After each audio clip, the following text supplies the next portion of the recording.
The Grundig TK-5 reel-to-reel tape recorder sat on the wooden table like a mechanical altar to modern technology, its chrome fittings reflecting the June sunlight that streamed through the cottage windows in Molnbo, Sweden. Friedrich Jürgenson had purchased the machine specifically for his latest project, documenting the bird songs in the forest surrounding his summer retreat, a scholarly pursuit that combined his love of nature with his artistic sensibilities.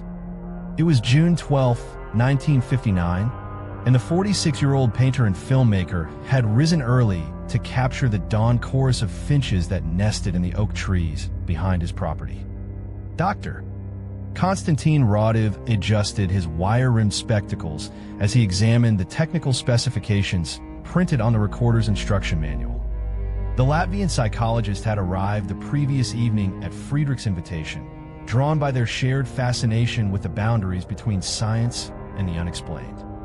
At 52, Raudive possessed the methodical mindset of an academic researcher, but his work in parapsychology had taught him to approach the impossible with cautious optimism rather than outright dismissal.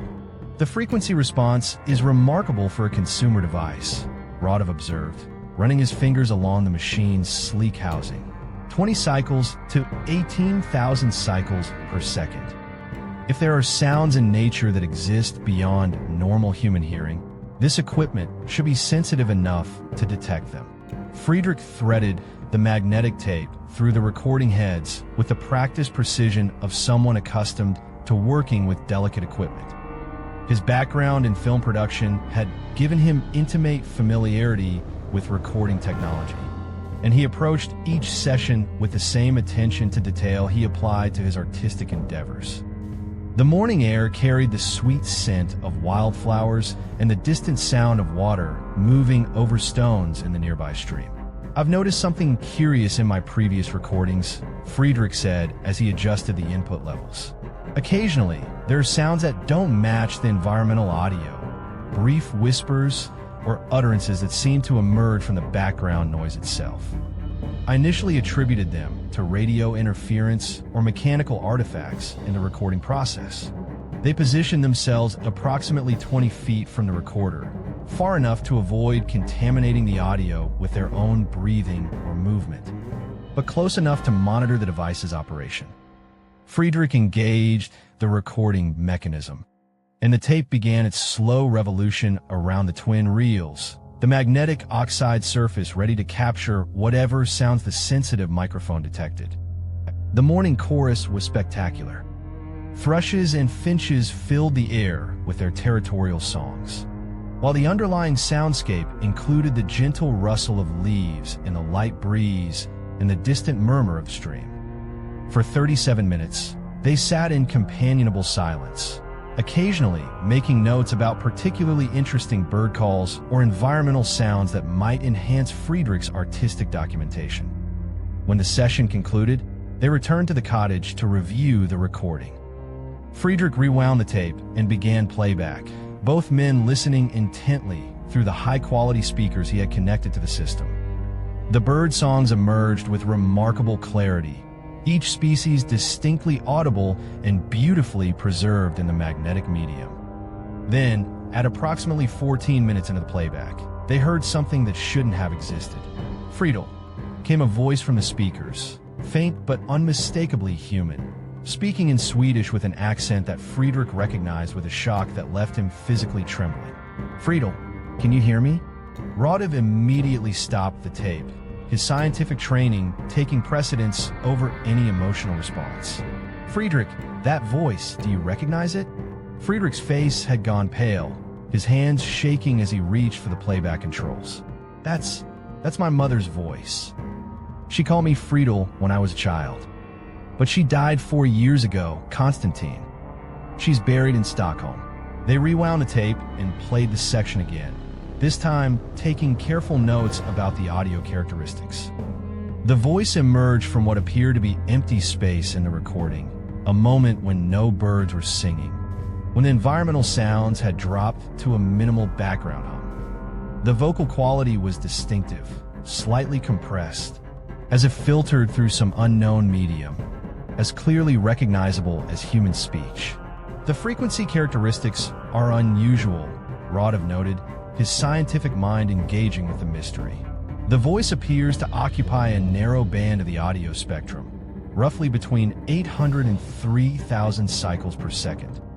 This suggests either a natural filtering effect or something else entirely.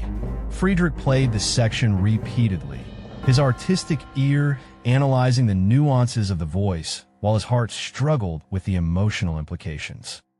Each playback confirmed what his mind could barely accept.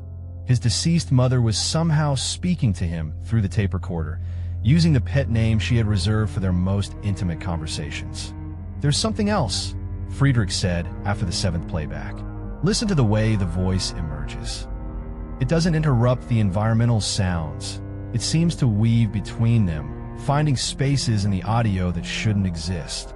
Over the following weeks, they conducted systematic experiments, attempting to recreate the conditions that had produced the mysterious voice. They recorded at different times of day, in various weather conditions, using identical equipment and positioning. Most sessions yielded only the expected environmental audio, but occasionally, perhaps once in every 5 or 6 attempts, they would capture voices that defied rational explanation. The voices spoke in multiple languages, sometimes offering brief messages that seemed directed specifically at Friedrich or Raudive, other times engaging in conversations among themselves that the two researchers could only partially comprehend. Some voices claimed to be deceased relatives of the researchers, while others identified themselves as strangers who had somehow gained access to their recording sessions from beyond the boundary of death. Raudive approached each new recording with rigorous scientific methodology, cataloging the voices by language, apparent age, emotional content, and technical characteristics. He discovered that the phenomena occurred most frequently during what he termed liminal periods, dawn, dusk, and the transitional moments between weather systems when atmospheric conditions were unstable. "The evidence suggests," Raudive noted in his research journal, "that we are documenting a form of communication that utilizes electronic recording equipment as a medium for contact between the living and the deceased. The voices demonstrate knowledge of personal information that would be unknown to random radio transmissions or human interference." Friedrich, meanwhile, found himself drawn into increasingly personal conversations with the voice he believed to be his mother.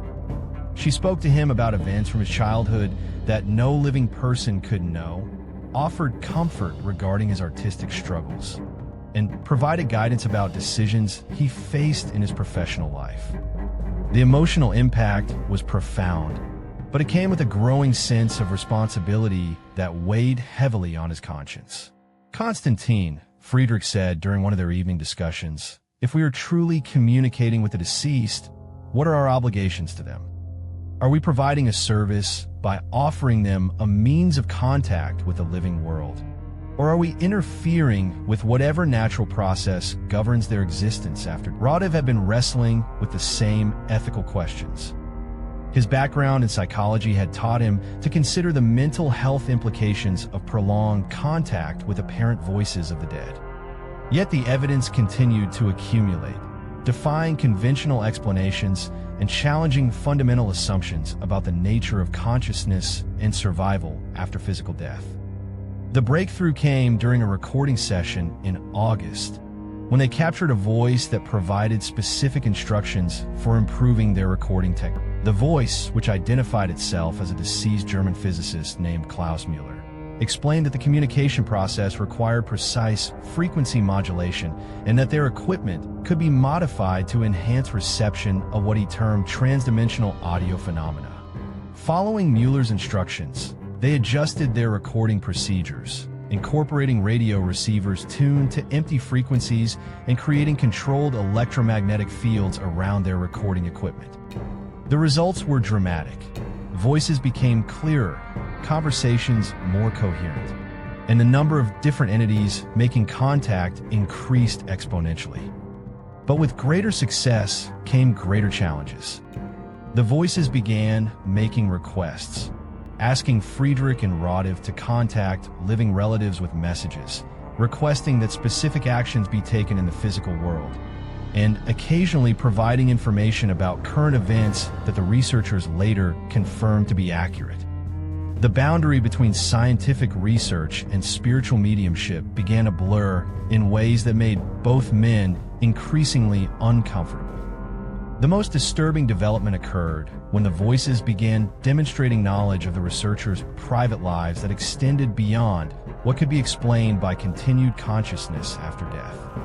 They referenced conversations that had taken place in private, described the contents of sealed letters, and accurately predicted events that subsequently came to pass exactly as foretold. Friedrich Raudive said during a late-night discussion, "We must consider the possibility that we have opened a channel of communication that extends beyond simple contact with the deceased. These entities demonstrate capabilities that suggest they exist in a realm where time and space operate according to different rules than those we understand." Friedrich nodded grimly, his artist's intuition confirming what Raudive's scientific analysis had concluded. The question becomes, are we in control of this communication, or has it begun to control us? I find myself spending hours each day listening to the voices, and I'm beginning to shape my daily decisions around their advice and requests. The answer came when they attempted to cease their recording sessions entirely. For 3 days, they avoided the equipment. But on the fourth morning, Friedrich discovered that his radio was picking up the familiar voices on empty frequencies. By evening, the voices had begun emerging from telephone speakers, television sets, and even the electric motors of household appliances. The communication channel they had opened was no longer confined to their controlled recording sessions. Raudive documented this escalation with growing concern. The phenomenon appears to be expanding beyond our experimental parameters. The voices now manifest through any available electronic device, suggesting that our initial contact has established a permanent bridge between dimensions or states of existence. They were forced to acknowledge that their research had fundamentally altered their relationship with the electronic environment around them. The voices had become constant companions, offering guidance, requesting assistance, and occasionally providing warnings about events that had not yet occurred. The line between scientific investigation and supernatural possession had become impossibly blurred. Friedrich found himself torn between the comfort of continued contact with his mother's voice and the growing realization that their research had consequences that extended far beyond academic curiosity. The voices spoke of others who had established similar communication channels, suggesting a growing network of contact points between the living and the dead that was spreading through the proliferation of electronic recording and communication devices. Perhaps, Friedrich suggested during one of their final documented conversations, we have discovered something that was always present but previously undetectable. The electronic age has not created these voices, but has finally provided the technology necessary to perceive them. Raudive agreed, but with profound reservations about the implications. If that is true, but every radio, every television, every recording device has the potential to become a gateway for this form of communication. We may have documented the beginning of a fundamental change in the relationship between the living and the dead. The recording sessions continued for several more years, generating thousands of hours of documented voice phenomena that would eventually form the foundation of modern EVP research. But both Friedrich and Raudive came to understand that they were no longer conducting research in the traditional sense.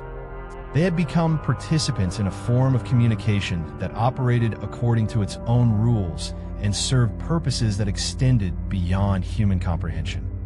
Friedrich Jürgenson's tape recorder had captured more than bird songs on that June morning in 1959. It had documented the first scientifically recorded evidence of communication between the living and the dead, opening a door that could never be completely closed again. The voices continue to speak through electronic devices around the world, reaching across the boundary between life and death to maintain contact with the world they once knew.